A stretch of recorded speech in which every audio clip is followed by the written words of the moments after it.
bagaimana kita menciptakan dolar yang pertama. Kita bisa punya pembeli dari luar negeri.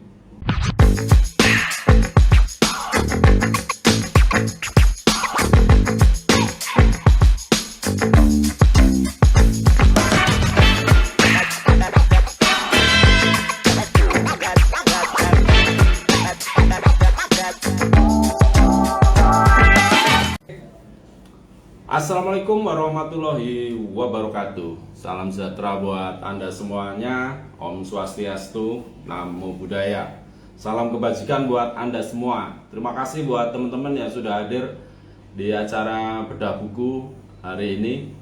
Setelah hampir 2 hari ya, saya tidak bisa live karena kesibukan saya. Ada beberapa hal yang harus saya selesaiin, dan hari ini saya akan bedah buku ya guys. Dan buku yang kita bedah adalah buku karya Indra Permana, bagaimana resign yang sukses. Nah, buat teman-teman yang hari ini hadir, apakah masih ada yang bekerja ataukah ada yang pengen punya usaha sendiri? Nah, saran kami, teman-teman harus mulai menyiapkan hal-hal kalau teman-teman mau resign atau mau membangun bisnis sendiri ya. Karena kalau teman-teman sekarang sudah kerja terus pindah ke pekerjaan lain, tempat orang lain, nah, saran saya ya, Anda kurang berkembang.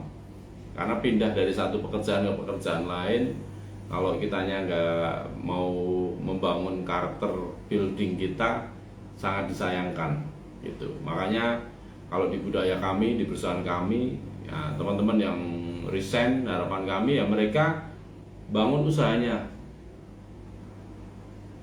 harus bangun usahanya seperti itu ya. Kira-kira teman-teman di sini ada yang mau bangun bisnisnya sendiri ya, atau mau beli franchise waralaba? Nah, Anda bisa sharing ya, Anda bisa tanya, Anda bisa mungkin pengalaman apa yang mau disampaikan, bisa ya teman-teman. Oke, jadi di sini ada kata-kata dari Mary Riana. Kesuksesan datang kepada mereka yang berani bertindak dan bukan menghampiri penakut yang tidak berani mengambil konsekuensi. Tindakan berani yang telah dilakukan mengantarkan pada kesuksesan yang kini telah mengubah jalan hidupnya menjadi jauh lebih baik. Cerita hidup dan kiat-kiat sukses bagikan dalam buku yang pasti akan menginspirasi Anda untuk mencapai kesuksesan serupa. So, mari kita bedah bukunya, apa aja isinya, biar kita tahu bagaimana kita resign yang sukses ya. Buku ini ditulis di tahun 2002, jadi udah hampir 20 tahun yang lalu ya. Luar biasa, dan ini adalah salah satu inspirasi saya, sehingga saya waktu itu memutuskan membangun bisnis saya sendiri ya teman-teman. Jadi apapun yang kita lakukan itu kita harus punya visi ya. Visi kita ya jangka pendeknya berapa ya, 1 tahun, terus 2 tahun, setelah 2 tahun berapa ya, 5 tahun, 5 tahun, 10 tahun, 20 tahun, bahkan ke 50 tahun. Ya kita nggak usah panjang-panjang, visi kita 10 tahun ke depan lah. Atau kalau saya selalu bilang 5 tahun, 5 tahun. Kita visi kita ke depan tuh mau apa? Nah, kira-kira saat ini teman-teman 5 tahun ke depan mau bagaimana?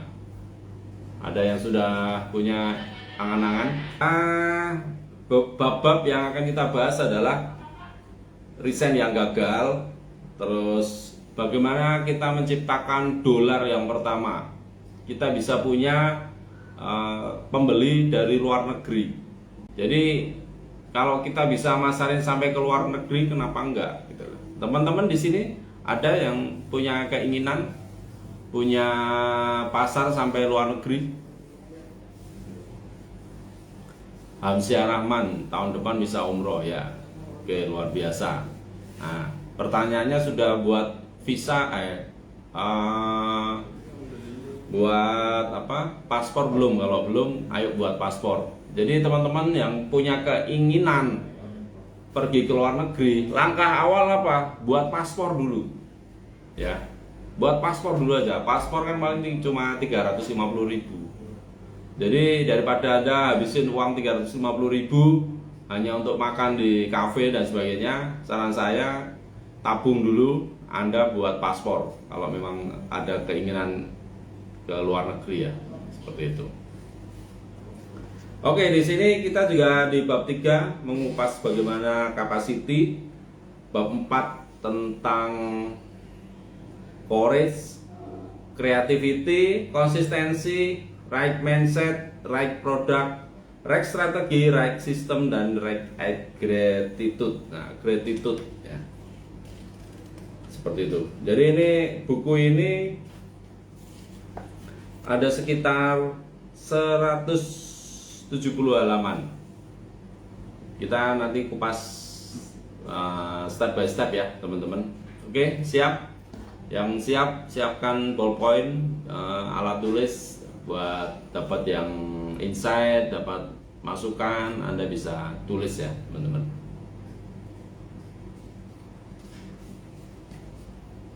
Ya, bab 0, resign yang gagal. Bab ini dimulai dari 0 karena bisnis pun pada umumnya dimulai dari 0 ya. Jadi teman-teman setelah resign, setelah keluar dari pekerjaannya, itu hampir sama Anda membangun bisnis ya, gitu. Dan Anda harus ingat, semua bisnis itu dimulai dari 0. Nggak peduli Anda modalnya 100 juta, modal Anda 1 miliar, modal Anda 10 miliar. Pada intinya bisnis Anda dimulai dari 0 ya, dari 0 semuanya. Jadi Anda harus mau berproses dan jangan berpikir instan. Karena bisnis itu semua dimulai dari 0. Walaupun Anda mau punya modal ratusan juta, miliaran atau puluhan miliar, bisnis semua dimulai dari 0 ya. Resign yang gagal bisa berarti dia terprovokasi oleh temannya yang sudah sukses jadi pengusaha. Namun dia sendiri gagal menjalankan bisnisnya. Akhirnya dia frustasi. Resign yang gagal di sini saya maksudkan untuk orang-orang yang sudah jenuh bekerja, ingin masuk ke kuadran pengusaha, namun belum tahu cracknya, sehingga dia gagal menjalankan bisnisnya, bisa rugi, mandek, bangkrut, dan sejenisnya. Untuk menjadi pengusaha sendiri, sebenarnya tidak harus bekerja dulu, lalu resign, baru jadi pengusaha ya teman-teman. Sebelum Anda terpukau dengan kata-kata omset meroket, profit meningkat, bisnis melejit, pemiliknya bisa jalan-jalan, izinkan saya tanamkan dulu kepada Anda konsep gagal ya. Jadi teman-teman harus siap yang namanya kegagalan. Tapi kalau Anda ikut franchise atau kalau enak Anda ikut bisnis MLM, sebenarnya Anda nggak gagal. Kenapa? Karena di awal Anda join, Anda membeli produk, dan saat produk Anda laku, maka Anda sudah untung. Itu. Makanya kalau ada orang yang gagal di bisnis MLM atau insurance, ya sebenarnya mereka nggak gagal, hanya berhenti terlalu cepat saja, gitu teman-teman. Bedanya kalau Anda bisnis modalnya ratusan juta, itu akan terasa. Makanya orang yang bisnisnya modalnya ratusan juta, mereka itu sangat fight, sangat semangat berjuangnya. Kalau kita karena modalnya kecil, ya angot-angotan ya, istilahnya ya untung-untungan aja lah bisnis gitu kan, karena nggak punya semangat gitu. Makanya hasilnya juga berbeda. Banyak orang closing itu bukan karena produk ya teman-teman, karena semangat kita prospek, semangat kita follow up, akhirnya mereka semangat seperti itu. Jadi semua orang ingin jadi pengusaha tapi tidak siap untuk gagal. Nah, kira-kira teman-teman yang di sini udah ada yang siap untuk gagal? Ada belum? Atau jangan-jangan Anda ya gagal, sudah takut gagal duluan gitu.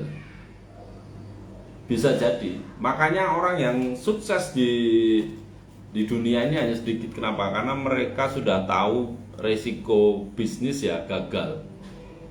Karena usaha, apa yang harus kita perbuat dalam bisnis atau usaha, ya berusaha gitu.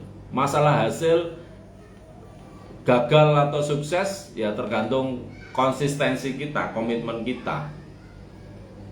Saya banyak sekali orang yang berpikir bisnis bisa langsung menghasilkan puluhan juta, ratusan juta, bahkan mungkin miliaran dalam waktu singkat. Nggak ada, teman-teman.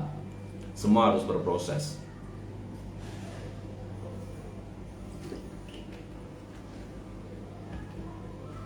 Ya.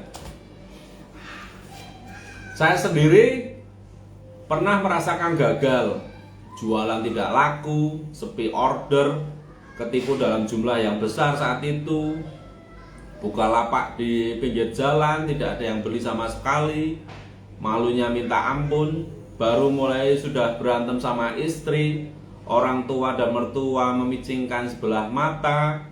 Namun alhamdulillah tidak sampai bangkrut karena ada cara membentengi harta. Ya nanti juga akan dibahas ya teman-teman.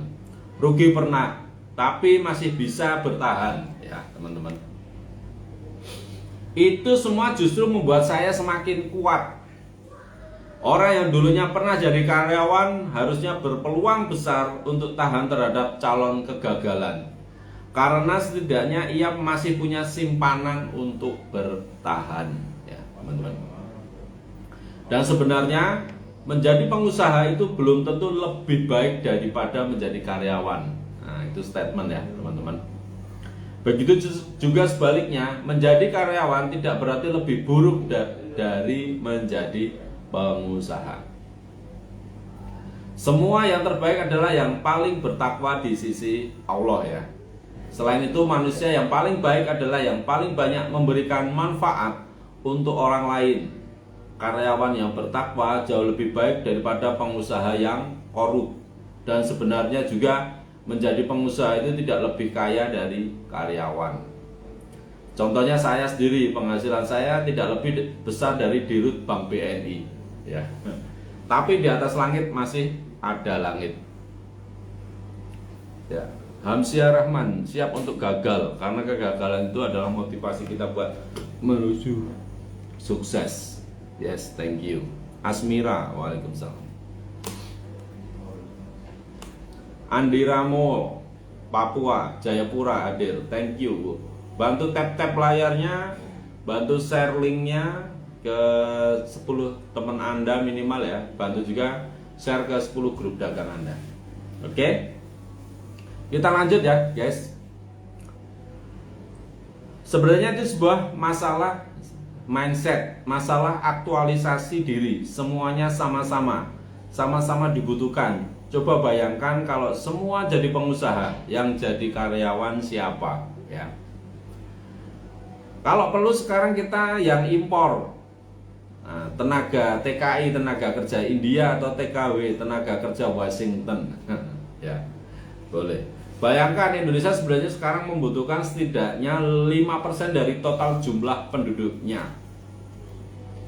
Jadi peluang untuk menjadi pengusaha terbuka luas. Ya, teman-teman. Banyak orang yang bercerita kepada saya setelah jadi pengusaha tentunya, karena dulu belum dianggap siapa-siapa, bahwa mereka telah resign dari tempat kerja, namun ternyata usaha yang dijalaninya setelah keluar dari pekerjaan di kantor malah bangkrut. Ada yang ngalami?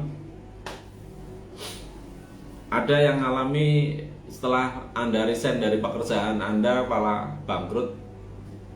Boleh share di kolom komentar ya teman-teman.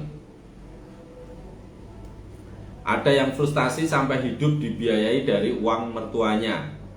Ada yang mau cerai gara-gara dapur nggak ngebul ya teman-teman. Ada juga yang telah resign tapi usahanya sudah berjalan 1 tahun tidak menunjukkan tanda-tanda kehidupan. Nah, itulah ciri-ciri bisnis yang dijalankan tanpa ilmu. Ilmu yang saya tahu itu sebenarnya cuma 2, yaitu ilmu langit dan ilmu bumi. Dan saya melihat fenomena atau orang-orang yang bernasib seperti di atas barusan di Indonesia itu banyak. Ya, teman-teman. Begitulah kalau orang resign atau bakar kapal tanpa persiapan. Saya menyebutnya bakar kapal bagusnya pakai otak kanan, lalu otak kiri. Jangan pakai otak. Kalau pakai otak kiri terus yang menggunakan otak kanan bablas juga nggak bagus ya, teman-teman. Otak di sini maksudnya mindset. Banyak orang yang berpikiran jadi pengusaha itu enak. Padahal Om Bob Sadino dulu kerja keras banting tulang jualan telur door to door sampai kaki pengkor ketika merintisnya. Beliau juga pernah bangkrut. Kata istrinya saking nggak punya duit, pilihannya cuma bisa milih antara nasi atau rokok. Om Bob harus memilih. Akhirnya saat itu Om Bob masih waras. Beliau milih nasi. Seperti itu. Dulu saya juga sempat bertengkar dengan istri saya. Istri saya malu kalau saya biasa pergi ke kantor pakai mobil, dipanggil mister di sekolah, sudah dapat penghasilan tetap.